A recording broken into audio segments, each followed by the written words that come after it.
Welcome to Be a Light with Mushan podcast. I'm your host, Mushan Payeski. This podcast is dedicated to spreading kindness, positivity, and also amplifying the importance of human connection and authenticity. Over the years and through many platforms, organizations, I have met so many inspirational individuals whose stories, whose messages have touched me personally. There are people we meet in life quietly influence us. And Vivian is one of those people in my life. Vivian is my ballet dance teacher and my dear friend. I first met her during a community qipao dance party. I was one of the performers in that group in the beginning. And many of us, like me, who didn't have any dance background. In the end, I couldn't join the performance due to other priority. But at the performance, I saw how beautiful those women on stage carried out with elegance and confidence.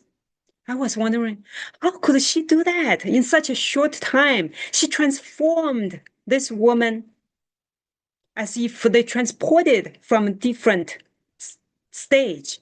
Something was awakened in our life, and they appear to be more elegant and more confident.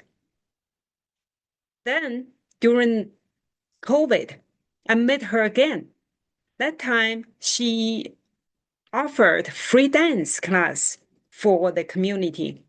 As we all were confined in our spaces, we cherished that opportunity. So I joined her class. Ever since, I followed her. Over the years, Vivian was not only showing her grace and her influence through teaching dance classes. She needs life with strength. She needs her community with humanity. And she shared so many insights that are so inspiring to me. Most importantly, I see her as a symbol of grace. So let's welcome my guest, Vivian Wang, to my podcast. Welcome, Vivian. Thank you, Mushan. It's a great pleasure to be here. It's so exciting that finally I get the opportunity to truly sit down and talk about what you have gone through. And I have been admiring you for a very long time, not just your English, your dance, and also your unique perspectives. And so for our audience who didn't know you before, so would you like to share a little bit about yourself and how you came to where you are now? Sure. Thank you for inviting me. And the pleasure is mine. I've watched your podcasts. I want to be a light with you. And I think this is such a great platform. I just really like it. I'm very excited. So I think I want to introduce myself as an independent woman who grows every day. And hopefully not in size, but in our intelligence, in our perspectives about lives, in knowledge, in how we communicate with other people, because we are learning every day. Every day is a new day. We interact with different people. We see things happening around us. So those are all learning opportunities. And, I grow day by day. And I am independent, so I like to be humble in my opinions, and I try to kind of show people what I am, and I try to learn from other people as well. It's amazing. I believe you came here when you were in high school, right? Did you also? No, I came here for college. Oh, you came here for college. Did you also Yes. experience the same kind of a culture shock like many of us? Um, Not too much. Well, actually, to me, the culture shock is different because I was born and raised in Shanghai. So it's a big metropolitan city, like a lot of people, a lot of things going on every day. When I came to the United States, my first stop in college was Kansas City. So it's like in the middle of, nowhere, not so much, but it's like more of a suburban, almost rural area. So there's nothing going on after maybe 9 o'clock at night. So that was a little bit of interesting. I had to get used to it. But other than that, it was just fine. It's great. And as earlier you mentioned, it's all about becoming independent and learning all the time. And as I can tell from your background, you have so many books and things. You came to me as someone who is very knowledgeable. From the very beginning, not just very elegant from the dance floor. And when you spoke, you just appear to be well educated, and also not just about that. Also, when you spoke so eloquently, and so. Thank you. And then, yeah, during COVID, I came to get to know you even more and closer, and I was touched by you and some other dance teachers who just shared your generosity with the community to offer free dance classes. And back then, it meant so much to the community. Would you like to share a little bit of thoughts back then? What brought you to make that decision to offer the dance classes so generously? Sure, I'd be glad to. So it was actually an ask from a friend of mine, a dance friend of mine, Jenny. So she organized this group for COVID cloud, I think cloud classes or something like that, virtual classes. But in Chinese, it was like something in the cloud. I can't remember what it's called. But so she asked me, if I would like to teach. So I like, I was very excited because I took it as an opportunity to introduce dance to a group of what I would call captured audience, because you guys are not going anywhere. You guys are confined in your homes. You are desperately looking for opportunities to exercise, to do something differently, right?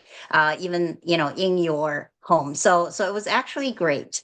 It was an opportunity to teach you guys dance, have people think about it as a form of exercise, not really sort of performing type of dance.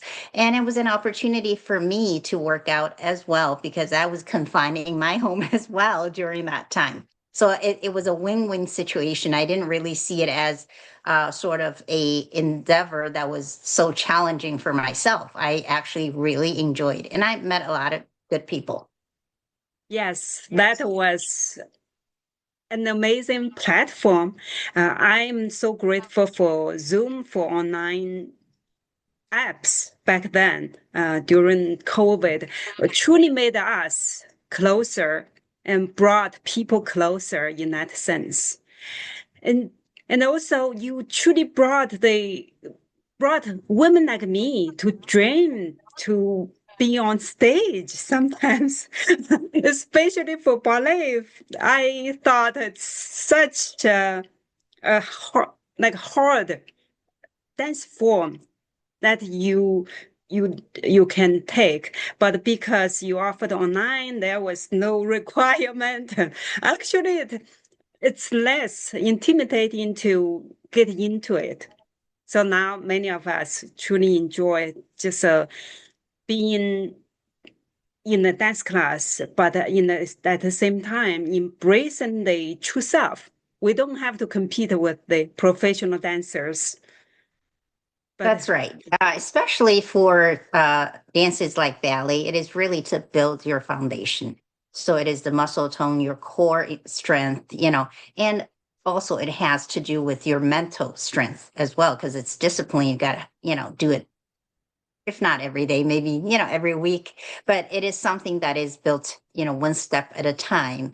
So I really think it's a great form of exercise for everybody. And again, you don't need to, want to perform or wanting to be on stage, but once you started on the route, you see the changes, that Valley has made to you, like mentally, physically, and it's okay to be on stage if you like.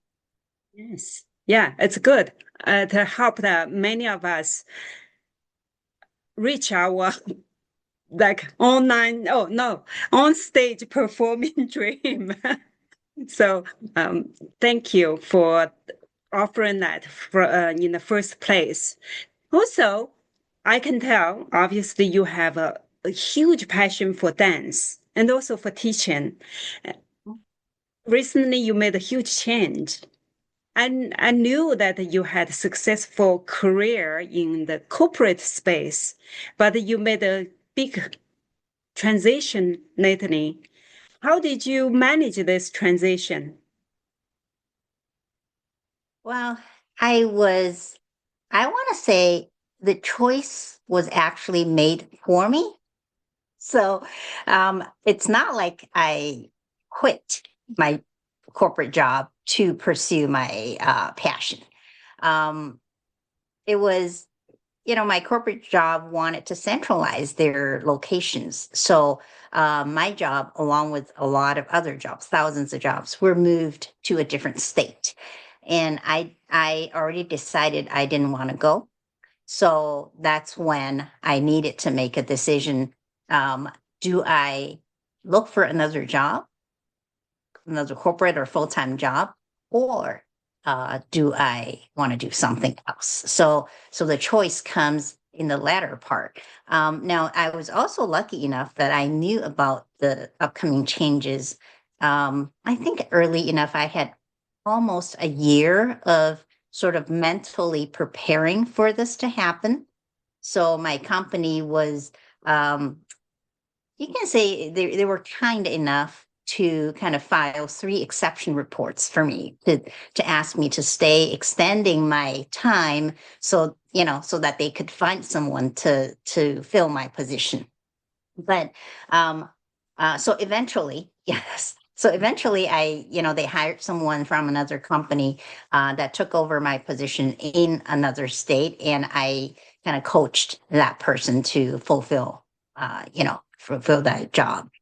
So I felt pretty good actually. I felt I was valued, and I had a pretty good career. I learned a lot from the company, from dealing with different people, from working on different projects, from managing up and managing down and managing across. So it was just, I really felt my career has taught me a lot, about life, not only about the job market, about career, but also in my personal life.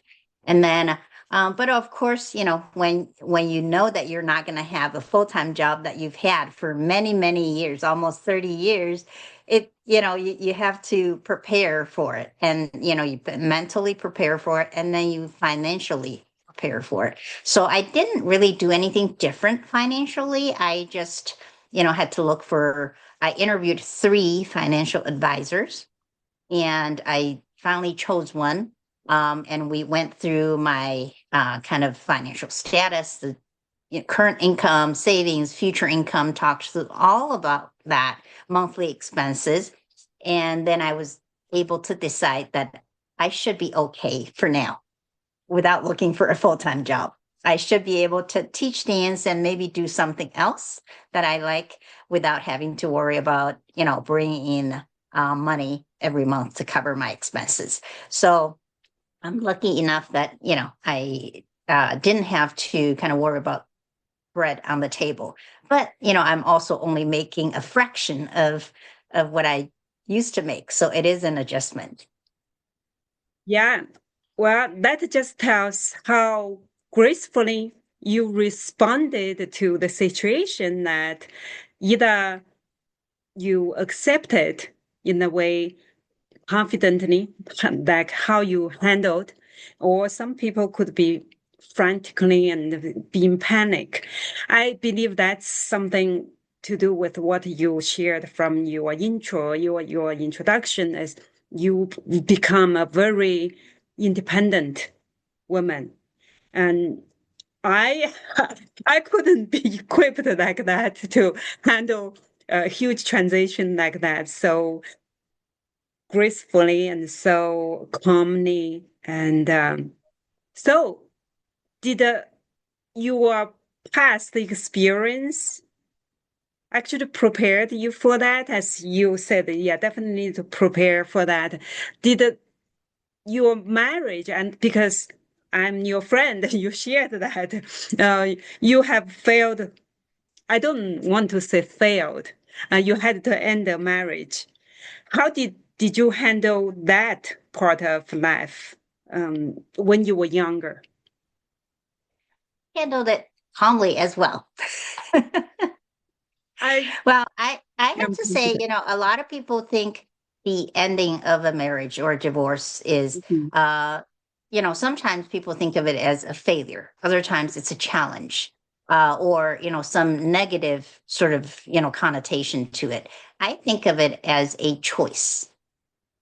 So I like to think that when I evaluated the situation, whether to go forward with the marriage, with me, with my children in it, versus not going forward with it, choosing another route, it was a lot of thinking that went through my head. But eventually, I evaluated the pros and cons, and I decided it was time to end it. So I truly think it was a choice, a conscious choice that I made based on analysis at the time. Of course, you can never go back and say, well, knowing what would happen later, would you still do it? Right. But even today, I think it was a good choice at the time.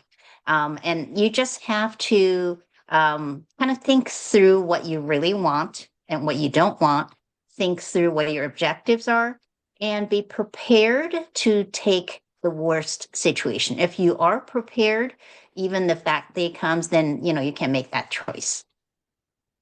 Yeah, I loved that, how rational, how confident you are. That's just amazing. Apparently, many women, they don't have the courage to take that forward, like going forward plan without being panicking about how the kids would react, how they would handle the changes. And because your kids back then were also quite young, right? Hmm. Yeah.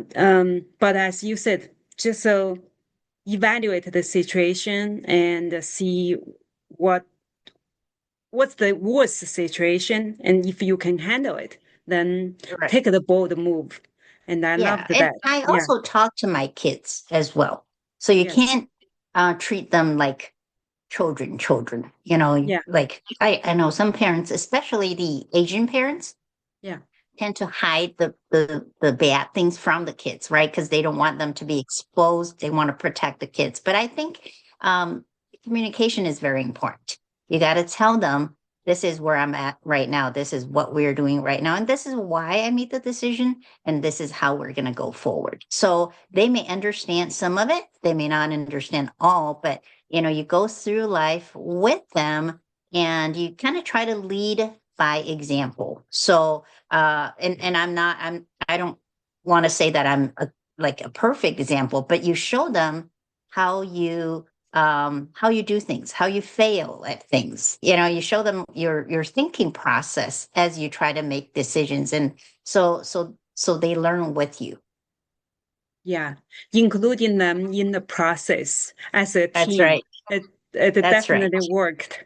Yeah. That's right. Uh, Apparently, you had a huge influence in their perspectives and their values, and how you intentionally do that, other than including them to, for example, making any decisions that you include them. And now I know both of them are very talented, and just share a little bit how you intentionally influence them and guide them to be great citizens like they are today.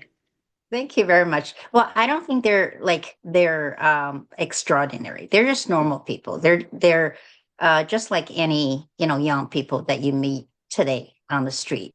But I am very grateful that they grew up to be somebody who are compassionate, who listen to their parents and, things like that. Because there are a lot of people, and my kids actually, when they went to college, when they look for a job, they want to be here. They want to be around me or around Midwest. Unlike some other kids, they don't want to go to New York or like different countries. So I actually think that is a great accomplishment because they are comfortable with the environment they grow up they're comfortable with me being around them, not being either a criticizing mom or a pushy mom, right? So I don't think I intentionally wanted to install some values in them, but I do participate in their lives. So I went to every parent-child parent-teacher conferences. I went to their concerts. I went to their games. I talk to them at dinner. Like if there is a current event going on, we talk about news. We talk about what we saw on YouTube, at a movie. Somebody we ran into at supermarket today. This is how they reacted, and so we kind of talk about little things like that. And I think that is, that truly gets everybody to open up and you can share opinions and you can talk about things. Yeah, that's just amazing. Actually, being a good parent, I think is just be there and be a good listener, be a I good agree. companion, right? Being Yes. there, cheerleader sometimes, and sometimes just a listener. Yeah. Right. Yeah. Yeah, that's Definitely. awesome. As you said, not many kids would choose to stay close by. They want to explore other places. But I believe they have already seen the world and they just want the community here and also want to be close to you. That's just amazing. Thank As a you. Thank parent, you. I'm sure you're very, very proud. I'm okay. I think, kids will grow up and, each kid, even I have two kids and they have different personalities. So, and nobody is a good, everybody is a first time parent, right? When the first Yeah. kid comes. So it's really hard to say that, there's a formula to follow or what did he do right? What did she do right? I think it is just trial and error for it's an experience for each parent because the parents' personality, education, environment, is different. Perspective is different. Each child has different situation as well. You just have to, like you said, to be with them, to grow with them. And I always tell them I'm not, I don't always know what's right, but I Mhm. try to do what I think is right. And if I'm wrong, then I learned, and then next time I'll do it better. Yeah, that's a great growth mindset to instill it in them. And so, especially about the social responsibility, because I feel that probably you played a big role in that too. You always have this community in mind. You and I actually had the very first experience um, going to the protest the last year. And Hmm. that's my first experience. And Mine too.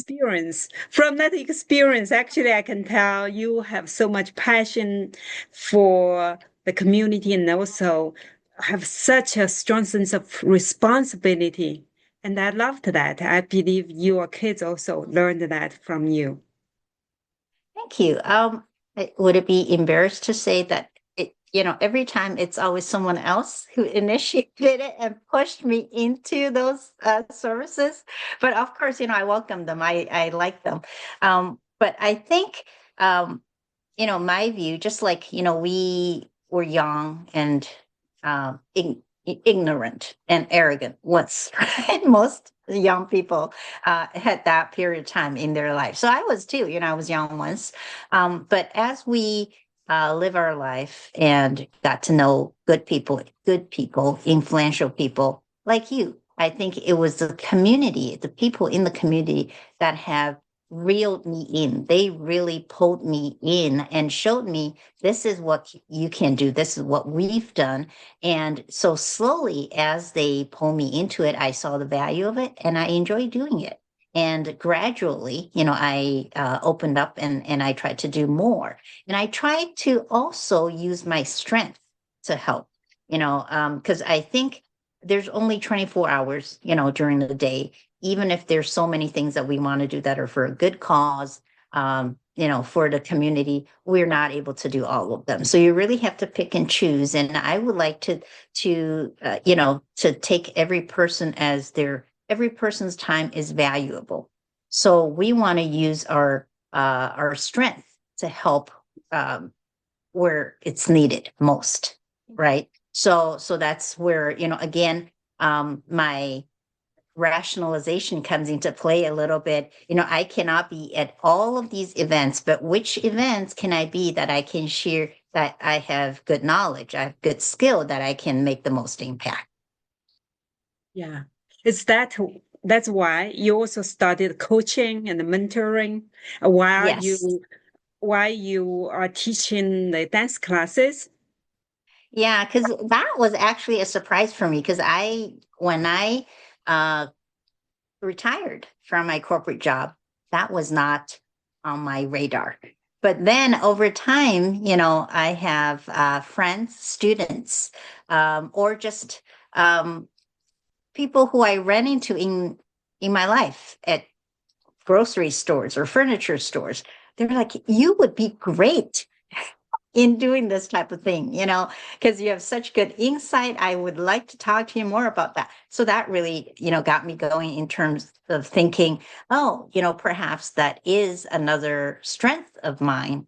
And I want to develop that to, you know, to not only help other people, but also to help myself as well. Because I think I believe in win-win situations, right? I, I don't, even though it is admired for somebody to sacrifice, to think about the word sacrifice, to do things, but still, when you think about the word sacrifice, that means you are a little bit reluctant, you're unhappy, right? You think it's taking time away from you, it's taking energy from you. But I like to do things where you enjoy doing it. So it's not a sacrifice for me. It is an opportunity for me to help other people or to coach other people or participate in these community events where not only other people benefit from it, I benefit from it as well. Yes, that's why the community is benefited from your win-win attitude and also make the community more lively with more fun events like Chipa dance party. Even recently we had one like that. So I just loved everything that you need with just such calmness and beauty and elegance, just like how you teach. As I probably mentioned that to you, I joined many dance classes, but I couldn't stick to it because perhaps one is have this person to person, how to say, chemistry, and Mhm. another is how you teach, because you just teach people to embrace the true self at the same time to do the basic things you can and still find the beauty in it. When you can encourage people to do that, discover the best versions of themselves. That's That's just right. the best way you can, yeah. Yeah, because Coaching or teaching. improvement and success is not defined by some grand things. It's defined in baby steps. It's one step at a time. and you get the accomplishment from that. And without, before you realize it, you've achieved a big milestone. Yeah, that's so true. And you mentioned so many people reached out to you for coaching and mentoring. What exactly many of them to come to you for? I'm just curious. Yeah, I think, well, everybody's situation is different. Mhm. Um, Definitely. So it really, I think it takes somebody with kind of a wide background of different experiences, different careers, to be able to see through the clutter and understand what is it that they're looking for. So usually I would ask people, that very question: what is it that you want? Like, what is your objective? Right. And if they're not clear about that, then I would ask them, what is it that you don't want? Because usually people would know what they don't, I don't like this, I don't like that. Right. So that those are the two questions. But when it comes to, in a situation where they're trying to find what fits their objectives, I would ask them, what is like, what do you enjoy most? What would you like to do? And what are you good at?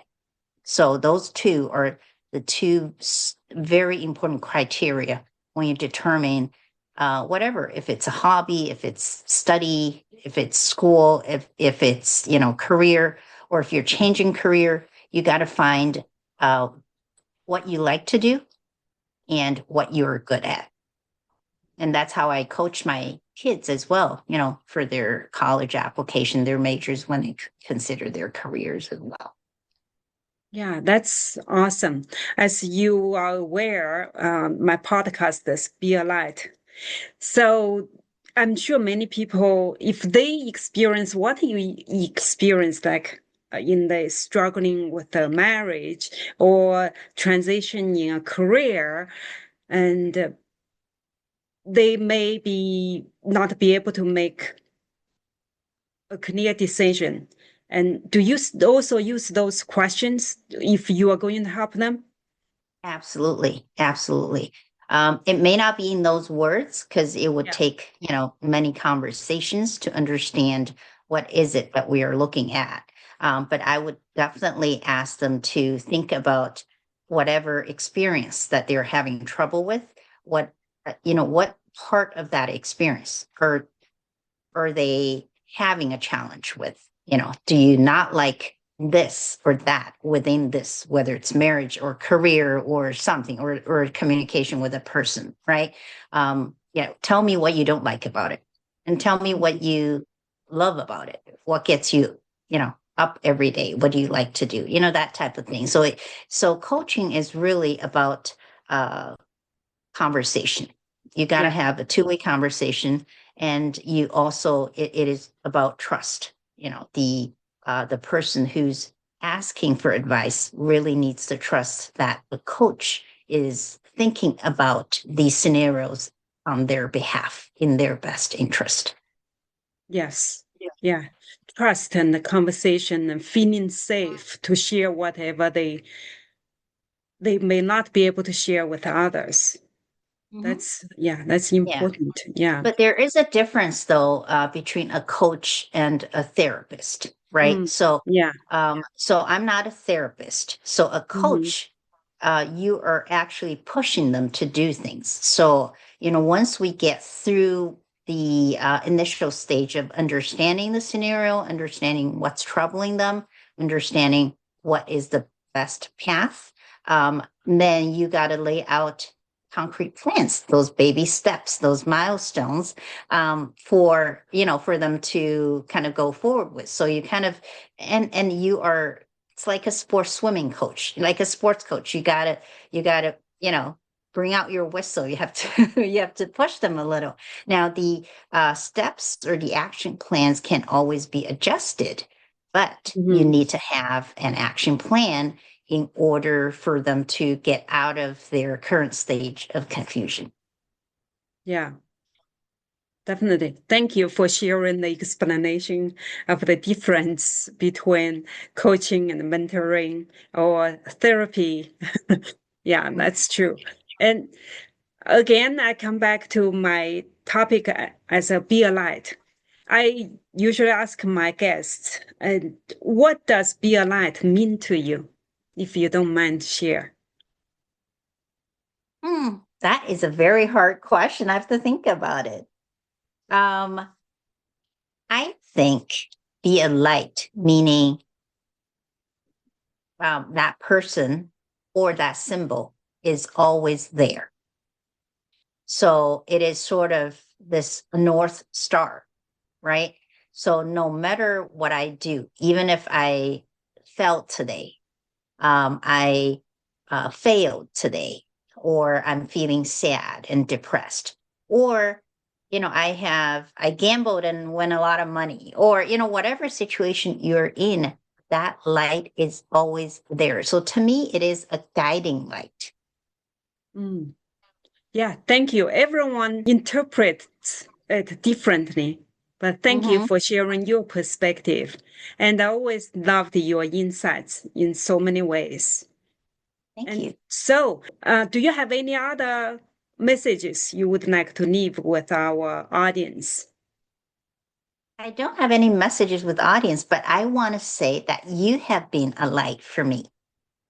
Thank You have you. truly been, not because of this podcast, but after I've known you for so many years. You remember when I talked about the community has actually pushed me, the people in the community pulled me, reeled me into the mentality of helping others and doing things, with others, help for others. You have been that light for me. Oh, thank you so much. That meant so much to me, Vivian. And That's we very are true. light to each other. That's the mutual win-win Mhm. mutual Absolutely. relationship. That's why I just enjoyed your friendship in your teaching, your just life coaching through far, even though I didn't join your session, but you are influencing me in a way, just gracefully in your special form. So thank you so Thank you. much for being a light to me and for sharing your inspiring story. Everyone's story is so unique, inspiring, and you handled your challenges and adversity so gracefully and calmly, which is truly amazing. And Thank you so much. and for being a good role model, for being a strong, independent, and how to say, inspiring woman. So thank you, Vivian. Thank you. Thank you for having me. And again, your journey is just such a powerful reminder that grace is not just about to be perfect, as how you taught us in the class. It's truly is how we choose to live, how we choose to handle the situations. So again, thank you for this reminder. And lastly, I want to tell our audience, if you'd like to, I don't know if you would mind sharing your contact later. If some of my audience would love to learn about coaching or dance classes. Of course, not at all. Yeah, I don't have like a YouTube channel. I'm not that present on social media. Like you said, a lot of people, everybody choose their existence like differently, right? I choose to be more in the present. So I do a lot of conversations with people in the real world.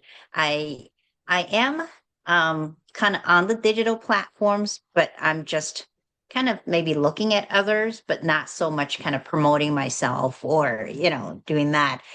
So yes, I don't mind sharing at all. If anybody's interested in reaching out to me, if they needed a conversation, if they needed sort of some coaching services, or if they need to have dance classes, that'd be great. I love meeting new people. Yeah, great. Just for our audience friends, Vivian also offer online dance classes now occasionally, if her schedule Occasionally. That's right. allows. If her schedule allows, she is a very busy lady. Okay, thank you so much again, Vivian, for being on Thank my you, Mushan. podcast. And the Thank you. audience, yeah, thank you. And the audience friend, thank you so much for watching. And if you find this episode inspiring and enlightening in some way, please share, like, and subscribe. And just remember, everyone has the power to be a light to yourself and to others. Thank you for watching. See you next time.